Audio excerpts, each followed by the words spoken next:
from the beginning, we always taught cursive. That was just part of the curriculum. But with the new Common Core standards, some states dropped it, but California kept cursive. It's just not as important as learning how to keyboard. So it's still important to teach, and we still like to teach it because the kids get super excited. However, they need to know how to keyboard more. Well, it's hard to speak for other districts or other schools without... But just across the country. Okay, so it's hard to speak to people I don't know, but I believe it's because we have so much curriculum to cover. I think the demands of the curriculum have gotten more and more deeper and more intense, and you're spending more time learning how to read and write. Yes. And I think because students at this age, all of them are developing differently in their fine motor skills. So for some kids, learning cursive in third, it's so easy for them. Some kids, it's a little bit harder. And that's why I actually teach strokes completely out of order. But it takes the time away from teaching writing, teaching reading, which are crucial, curriculum things that we need to cover, as well as math and social studies science. So I can't devote as much time to teaching letters. It doesn't seem like a priority when we have to make sure these kids can read and write.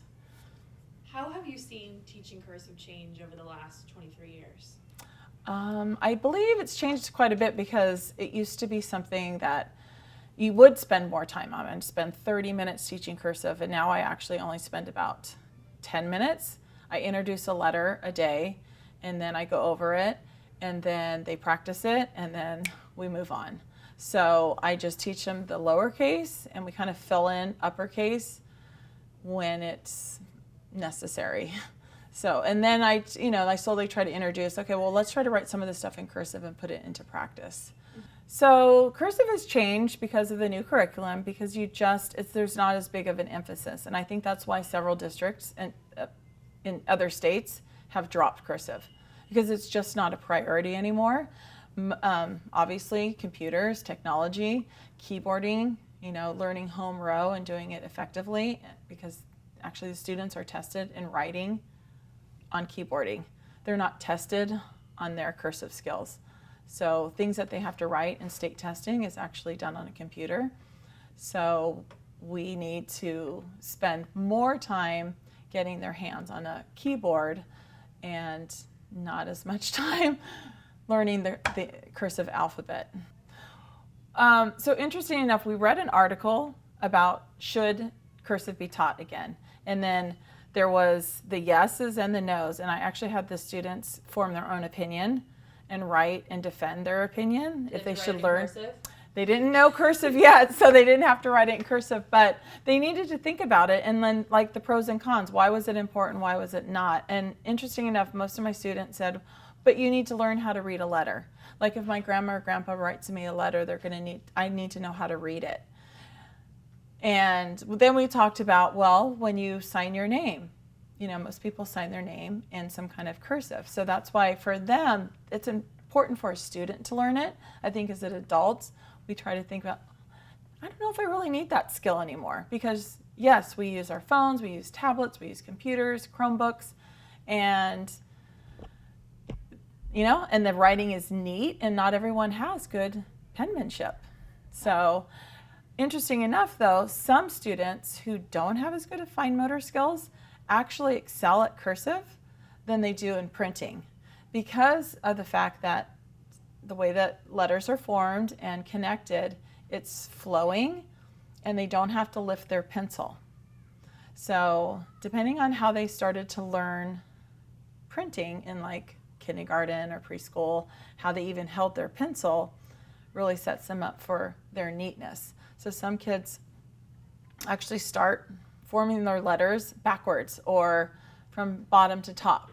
So anyway, so some kids who have very weak fine motor skills, they find cursive to be quite easy and neat. So they really enjoy it. Yeah, because I think when adults, we look back on our elementary years, we don't remember the everyday things, but we remember milestones. And so learning cursive or learning how to multiply and memorize those facts, division, and certain other aspects, really become very important things. So then as an adult, you're like, oh my gosh, I remember learning cursive. And that's definitely something that parents and children can connect together with over their shared, I don't know, knowledge of learning cursive. I think 20 years from now, cursive may be on the way out because we're becoming more of a one-to-one, meaning some kind of device. The younger generation that's coming up and joining the ranks of teachers, I don't know if it's as important because most young people don't write in cursive anyway. They're used to writing by computer. So, you know, I don't know. It's just, I think it's just like people don't use their fine motor skills as much as they used to. And so a lot of that has suffered, you know. And a lot of kids, they're not picking up that pencil and actually writing, which I think they need that as well as learning how to keyboard. So we have to find that balance on writing with a pencil and also keyboarding too. Honestly, not so much. The only thing I was thinking of, like sometimes we talk about with the students the United States Constitution, and so we study that on Constitution Day just a little bit, and they get a kick out of how the framers would sign their name in cursive. They're like, you can't read that at all. You're right. I said, but they were using a feather and some kind of ink, I think. Anyway. They couldn't send that via iMessage. No.